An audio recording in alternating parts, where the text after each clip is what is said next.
Well, I was hoping to go an entire day without making a video about the WNBA, but here we are. It's not even 1 o'clock yet, Eastern Standard Time here in the United States, here in the upstate of South Carolina. But here I am, talking about really two subjects that have caught my attention, to say the very least. Um, and that is, first of all, Asia Wilson and the Las Vegas Racists. The Aces, which is just short for racist. That's all they are on that team. And The other thing is, it's been pointed out lately that the WNBA since 2007 began having a sixth player of the year. The NBA's had the sixth man of the year for a long time, and so of course the WNBA had the sixth woman of the year. And I'd always heard it called the sixth woman of the year, but as it turns out, since 2021, I think, the term woman's been taken out of it. It's now the sixth player of the year, and I think in the press release it was put out as a sixth person. I could be wrong about that, but either way, that to me signals something very troubling in the future, potentially. Um, and I want to get into that. First of all, I want to talk about Asia Wilson. Something about her just turned me off from the word go. I really didn't know much about her. Even though she went to the University of South Carolina, that was before I moved here. I was still up in North Carolina at the time, and quite honestly, I've never really paid attention to women's basketball. She won the 2017 national championship with the University of South Carolina. That was the same year that Clemson, up here in the upstate, won their first college football men's national championship since 1981. They won it in 2017. So it really took a lot of the shine, what little shine they had, being the women's basketball champions, it really took it away. The entire state was a lot more focused on the fact that Clemson was now a powerhouse, and the area up here in the upstate had just exploded. Not just the city of Clemson, but all the cities around Clemson. It's just, even since I've moved here in 2018, shortly after they won it, because I moved here in January of 2018, right, or about a year after they won their first one, because they were actually the 2016 champions and won it in January of 2017.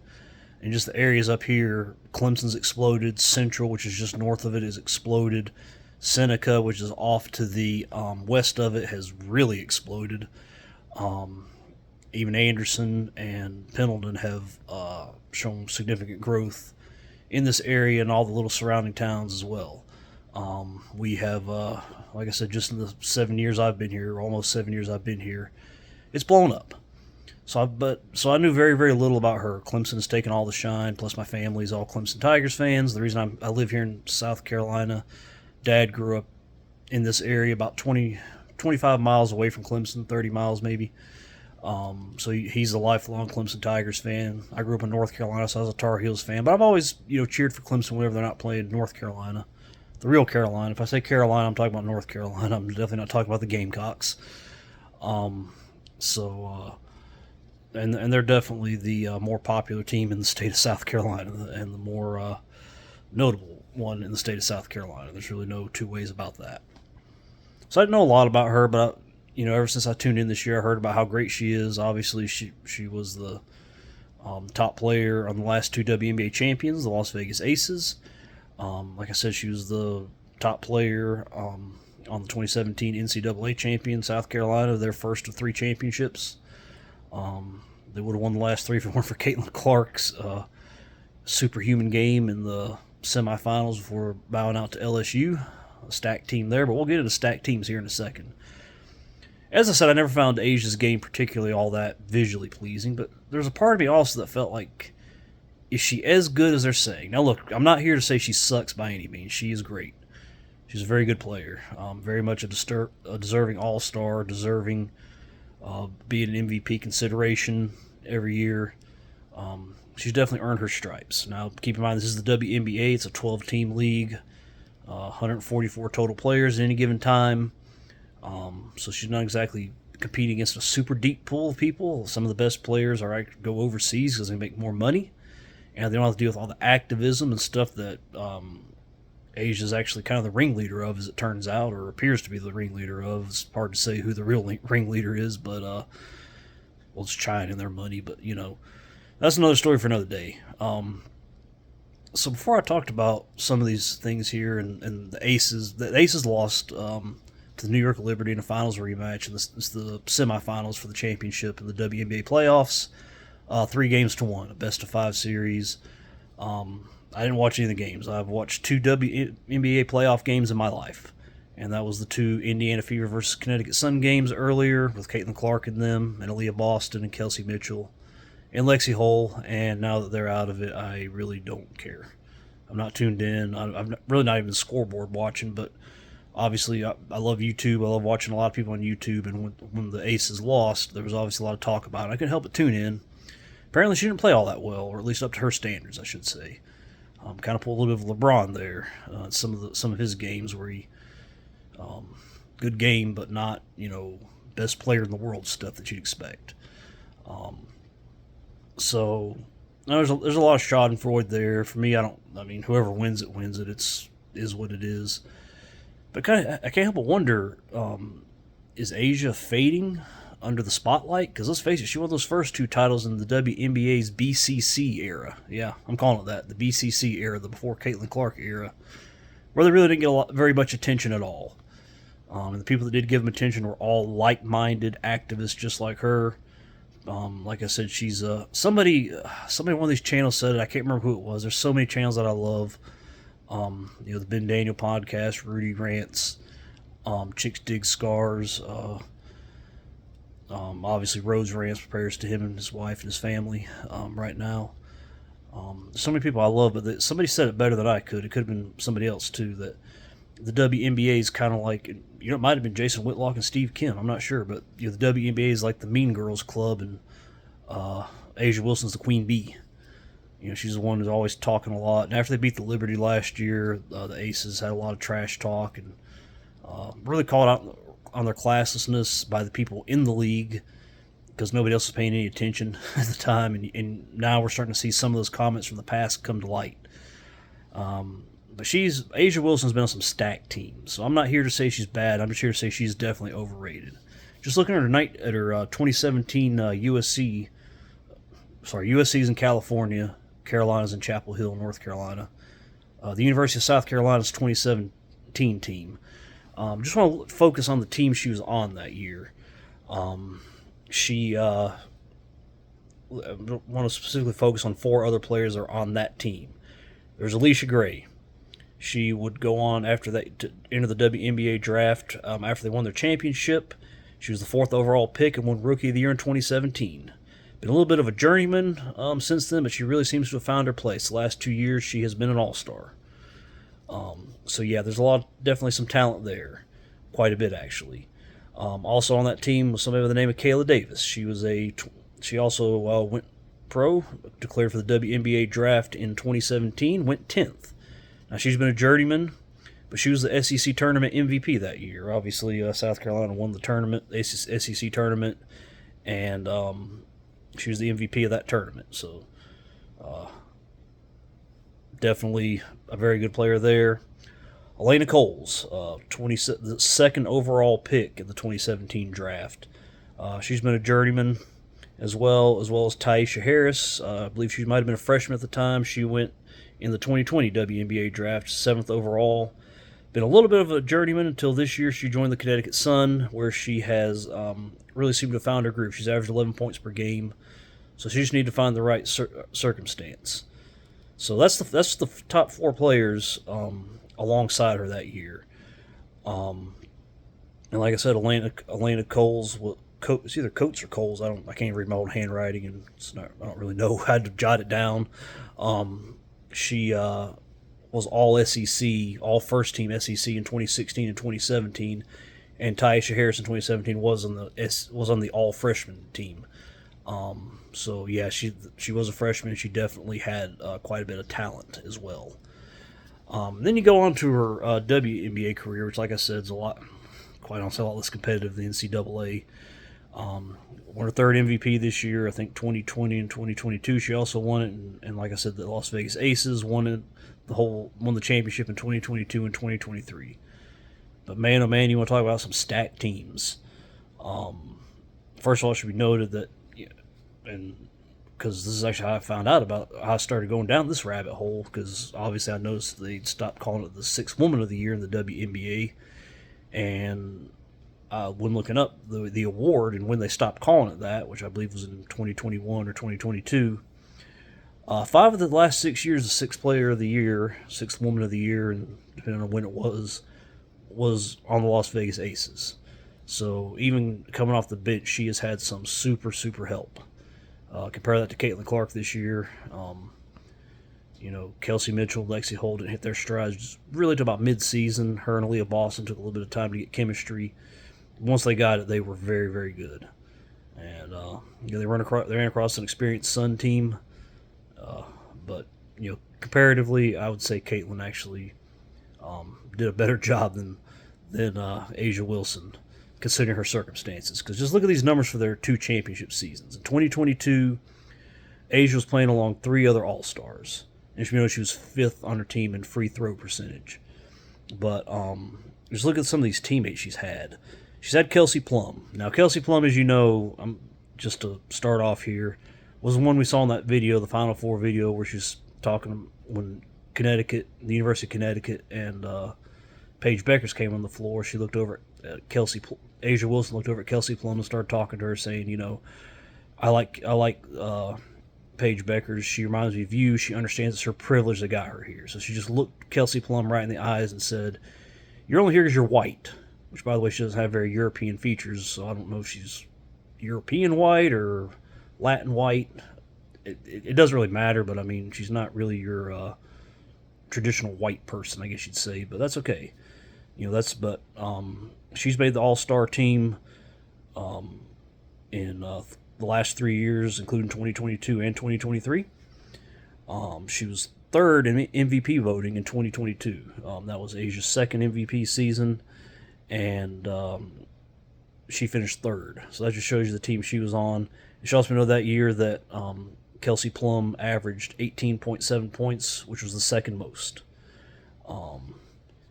And just speaking of that, Kelsey Plum, how in the world can you sit there and listen to somebody tell you that that you understand you're here because of your privilege and not clap back at her? I mean, you've got to at that point say, "Really? I'm only here because of that? Okay, I'll just stand on the floor. I'll go stand in the corner and be white and watch how much my privilege does for you." I would have to do that because I couldn't handle that. I couldn't take it. Just really pitiful, which describes A'ja Wilson, which kind of makes you understand why her and A'ja are so close. Also, Jackie Young was on both of those teams. She's been an All-Star the last 3 years, 2022 to 2024, and it should be noted that she's averaged 15.8 and 17.6 points per season, respectively, in those 2 championship seasons, for 14th and 11th in points per game. And also on that team's Chelsea Gray, the point god, so to speak.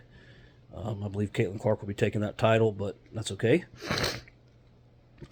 She's been on that. She was top 10 in the MVP in the years 2020 and the year 2023, it looks like. No, both 2022 and 2023. She was top 10 in MVP. So these are people she's playing with. That year in points per game, in 2022, she averaged 13.7, and in 2023, she averaged 15.3 points per game. Good, which was ironically 24th best both years.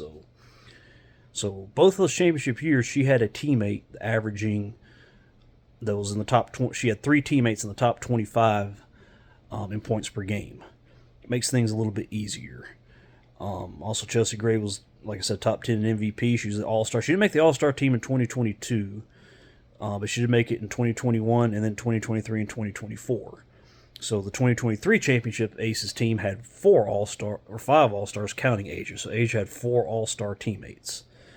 And then, of course, that leads to a little bit of the rest of the lineup, which is a story in and of itself. She had Dearica Hamby on the 2022 team. She was an All-Star in 2021 and 2022, was the 6th player of the year from 2019 through 2021. They won the championship. She got pregnant, got traded somewhere. I don't know what the order was. All this is allegedly. There's been a lawsuit. I don't know if it's been what's happened there or not, but just know that she has been derided by the Aces for this lawsuit, for I guess having the gall to even bring this against them, instead of being kind about it and saying, no, we'd never do that. They're just slamming her. And every single time she touched the ball, she's on a new team. I can't remember what team it is, but she's on another team this year. And every time she went to Las Vegas and touched the ball, the Las Vegas crowd booed the heck out of her. So they take a lead from their leader.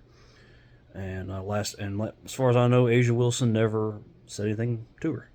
Said anything about it. She might have, and just didn't get the attention from the woke media. But for all the hate that she's giving Caitlin Clark just for being good and existing and being white, and everybody else around her that's white, because Asia Wilson is a flaming racist. I'm gonna say it again. Asia Wilson is a racist, and it's horrible. But she, even to her own teammates and friends that are. There was a press conference where Kelsey Plum's sitting there just saying, she's the MVP, but she's an even better person, and just going on and on while Asia's just sitting there with that little smile on her face, like just soaking up the attention. I'd be mortified personally if somebody were saying all those good things about me, but that's just my personality. You can just tell she has a major narcissism issue. And Kelsey Plum, I don't know what her deal is, but she really, really needs to grow a spine and understand that Asia Wilson is not her friend. She is not truly her friend. Friends don't do that to each other. But yeah, that's so she had Dearica Hamby, who was an All-Star in 2022, was a sixth player of the year, not the sixth woman of the year apparently, or maybe she was the first couple times, but we'll get to that in a second. So she got traded because, like I said, I guess she was pregnant. And like I said, all allegedly. I don't know what exactly happened. That's for the courts to decide. I just know there's been a lot of controversy surrounding it, even within the WNBA's little bubble. So who do they get instead? They got Alicia Clark, who promptly went out and won the 2023 Sixth Player of the Year. They picked her up to replace Dearica Hamby. Now, she was previously a two-time champion with the Seattle Storm. All-Stars before that. So they brought championship experience in. They're able to replace her well. So that's the people that the Asia Wilson's had around her. And I just wonder, now that the lights are on her, now that she doesn't have just her own little Mean Girls club, as the people watching it don't have like-minded people who think exactly like her. I think she's wilting under the spotlight. You can really see, she just seems very uncomfortable. Everything, she's just, like I said, the perpetual victim. She didn't have to play the victim in the past. In the past, she could be the victim, but everyone around her's patting her on the back saying, "Oh, it's okay, you are the victim, you're right," and it put her in her comfort zone. Now she's out of her comfort zone. And like I said, victims never walk in victory. Unless you're surrounded by other victims or people telling you that, yeah, you're the victim when they know better. But now she didn't have that, so be interested to see how she does going forward in the Caitlin Clark era, because this is now the Caitlin Clark era, make no mistake. I don't know what the final tallies were. She should have been third in MVP. If not second, possibly. I think Naphesia Collier deserved it the most, and I think Caitlin Clark should have been second. That's just my take. That's just from what I've seen. Obviously, I've not really followed the league, so that's a little bit of an amateur take, but it is what it is. So, yeah, Asia Wilson, you have to put a lot of respect on her name. She was a very good basketball player, a very good women's basketball player, but her status is definitely overrated, for sure. And they're out of the playoffs now, so there'll be no three-peat, thank goodness. Not that it matters. Not that I was going to watch the finals either. Anyway, whoever the Liberty plays, whether it's the Connecticut Sun or the Minnesota Lynx, I don't want to watch any of those teams play. So yeah, that's just kind of how I feel about that. But to me, the more disturbing thing is this apparent removing of the term woman. They're starting to take that word out. Now, obviously, something happened in 2021 when all the woke disasters happened after the woke disaster that was the year 2020. But there's been some very disturbing things about, I'm just going to say, the transgender movement as it relates to women's sports going on. Biological males competing against women, it's unfair, and it should not happen. The fact that the NCAA and other sports organizations have not taken any steps against it is, in my opinion, it's diabolical. It's evil. It really is. It's demonic. That should never be happening. I think it was at San Jose State. Somebody out west has a volleyball team with a biological male on it, saying that he's a transgender woman. Nobody will play him because somebody, I think it was in North Carolina, a lady got a really bad concussion, or a teenage girl did in high school, maybe somewhere else, but she got a really bad concussion, getting hit in the head in a volleyball game by a spike from a biological male. And part of me wonders, is the WNBA opening the way for biological men to compete in their league? Everybody in that league hates Caitlin Clark. That's all there is to it. They do not want to see her succeed. But she exceeded pretty high expectations this year. And it looks like her and the Indiana Fever are only going to get better and better and better. So the question is, with the WNBA, are they willing to cut their own heads off to prevent her from succeeding in their league, in their little woke activist league? Well, the answer is yes. I mean, you look at this year. You look at everything they've done trying to hold her back, trying to try to fight the fans, trying to keep fans that aren't like-minded like them away. Of course they would do that. So it just makes you wonder, are you going to see some biological males show up and go on these other teams to beat her in the Fever to make sure that she's just never a champion in the league? I wouldn't doubt it. I'm going to say I would not doubt it. I wouldn't doubt it one bit. I would not be surprised for a second. I can really see this happening. I can really see this happening. Because, like I said, they are willing to bite their own face off to keep Caitlin Clark from succeeding. So, I mean, what happens with somebody like Tar Heel legend Tyler Hansborough? Somebody I loved watching his 4 years at North Carolina. Could not cut the mustard in the NBA by any stretch. No offense to him, it's just the truth. What if he said, oh, you know what? I think I'm a woman. You go in the WNBA and dominate. Score 40 points a game, probably 20 rebounds, and probably no assists because you probably just dribble past everybody and dunk it. Probably average about 10 blocks a game, too. I mean, it's just, I think they're going to, I would not put that past them, and it's going to be interesting to see how they do it.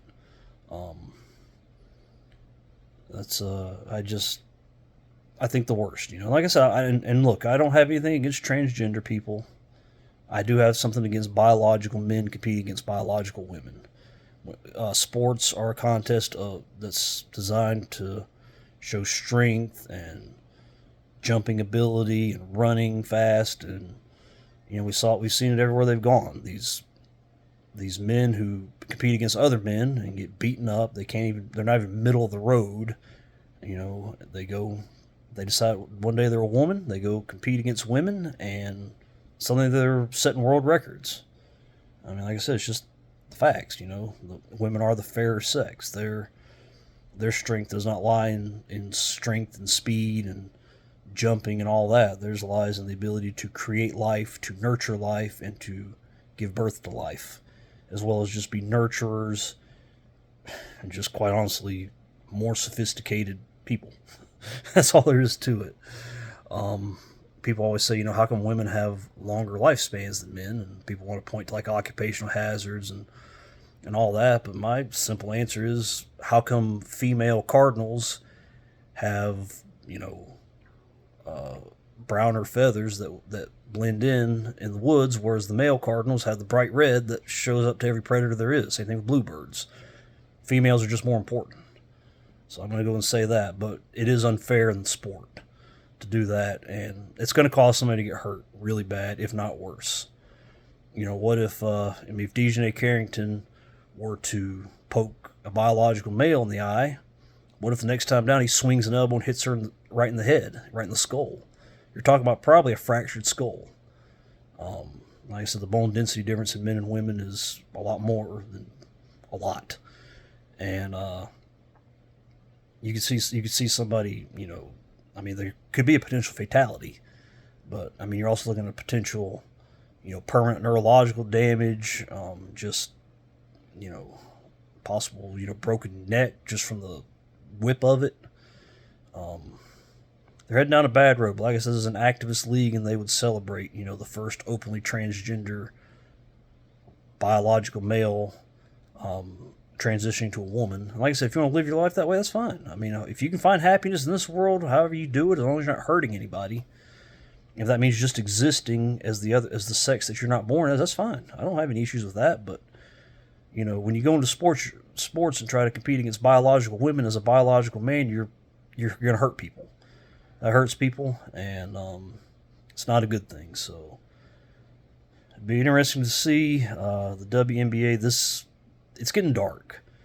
Caitlin Clark came in. They didn't like it. They tried to, stop her before she got started. It didn't matter. She's gone on.